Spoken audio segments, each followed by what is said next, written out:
لە ڕۆژی جیهانی ڕوبەڕووبوونەوەی گەندەڵیدا دەستەی دەستپاچی هەرێمی کوردستان کۆنفرانسێکی بۆ چۆنیەتی ڕوبەڕووبوونەوەی ئەو دیاردەیە لە کوردستان ئەنجامدا.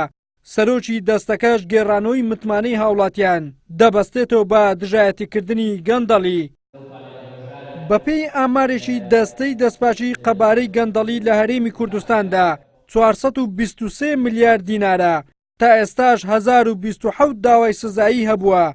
281 کەیسی تایبەت بە گەندەڵی ئاراستەی دادگاکان کراوە و 304 کەیسیش لە ژێر لێکۆڵینەوەدایە.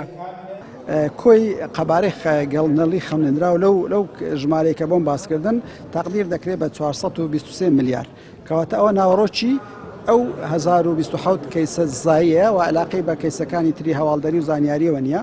ئەو پارەی کە لە چەند ساڵی ڕابردوودا بۆی ئەو کەیسە زایانەوە بەهۆی دەداخلی دەستەی دەستپاچی لێکۆڵینەوەکانی ئێمە و بەسەرپێشتی دادوەری لێکۆڵینەوە گەڕاوەتەوە 17 ملیار و 790 میلیۆن دینارە کە لە ساڵانی ڕابردوو لە کۆی ئەو داوا سزایی کە بۆم باسکردن گەڕاوەتەوە و بڕی پارەی دەست بەسەر جارگیرا ئەوەیە 2 ملیار و 770 میلیۆنە. سەرۆکی داواکاری گشتی هەرێمی کوردستانیش ئاشکرای دەکات داوای زۆریان لەسەر گەندەڵکاران تۆمار کردووە و نووسراویان ئاراستەی چەندین بەڕێوەبەرایەتی کردووە لەسەر پێشێلکردنی مافی گشتی. بەڵێ ئاگادارمان کردێتەوە بە دائیمی ئێمە کتاب بۆ داوایرەکانەکەین و داوای زانیاریان لێ دەکەین لەسەر ئەو خروقاتانەی کە ڕوودا لەوێ لە داوایرەکان. بەڵێ هەبووە گیراوە و هەبووە تەبان داومان تەدادگا زۆرمان داوتە دادگا لەوانەیە کە گەندەڵیان کردووە. نەبوونی ئیرادەیەکی بەهێز لەلایەن حکوومەتی هەرێمەوە وای کردووە پرۆسەی ڕوبەڕووبوونەوەی گەندەڵی زۆر بە سستی بەڕێوە بچێت و ئەو دیاردەیەش بەردەوام بەرەو پەرەسەندن بچێت. بۆیە دەستەی دەستپاچی هەرێم بۆ دژایەتیکردنی گەندەڵی و گەیاندنی هەرێمی کوردستان بە کەناری ئارام داوای کۆدەنجی و هەماهەنگی زیاتر لە دەستگاکانی حکوومەت دەکات.